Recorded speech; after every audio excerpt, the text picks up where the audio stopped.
gabi mga kalapatids. So bali ngayon, suddenly, hindi tayo makakapag-vlog, hindi tayo makakapag-loop visit sa mga champion fanciers dahil nga tayo ay nadisgrasya o naaksidente sa ating paglalaro ng basketball. So bali ito, mga kalapatids, ayan, kung makikita nyo, medyo hindi maganda yung tama ni Brothers Combined Love.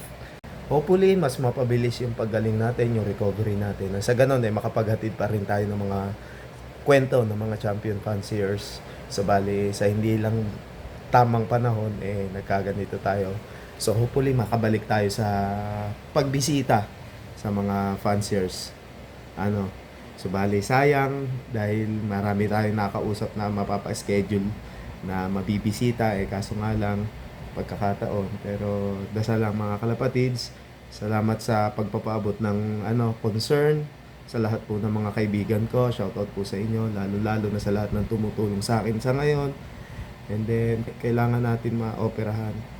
Nang sa ganun mabakalan na yung dalawang buto kasi ang disgrasya sa atin. So ayan mga kalapatids, salamat. So sa nananawagan na rin ako sa mga gusto magpaabot ng tulong. Ayan, kakapalan ko na mukha ko mga kalapatids dahil hindi naman tayo ganun kaano.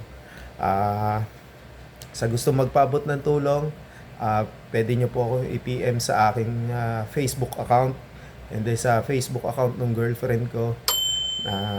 So bale yun, PM na lang. So kahit ano tatanggapin ko, kahit magkano o kahit alin, prayers, napakaganda po niyan. Maraming salamat mga kalapatids. See you next video. Kailangan muna natin magpaalam sa inyo mga kalapatid. Salamat sa lahat ng pagsuporta. So ayan, antay lang kayo guys, babalik tayo. Maraming salamat mga tropa, mga kalapatids.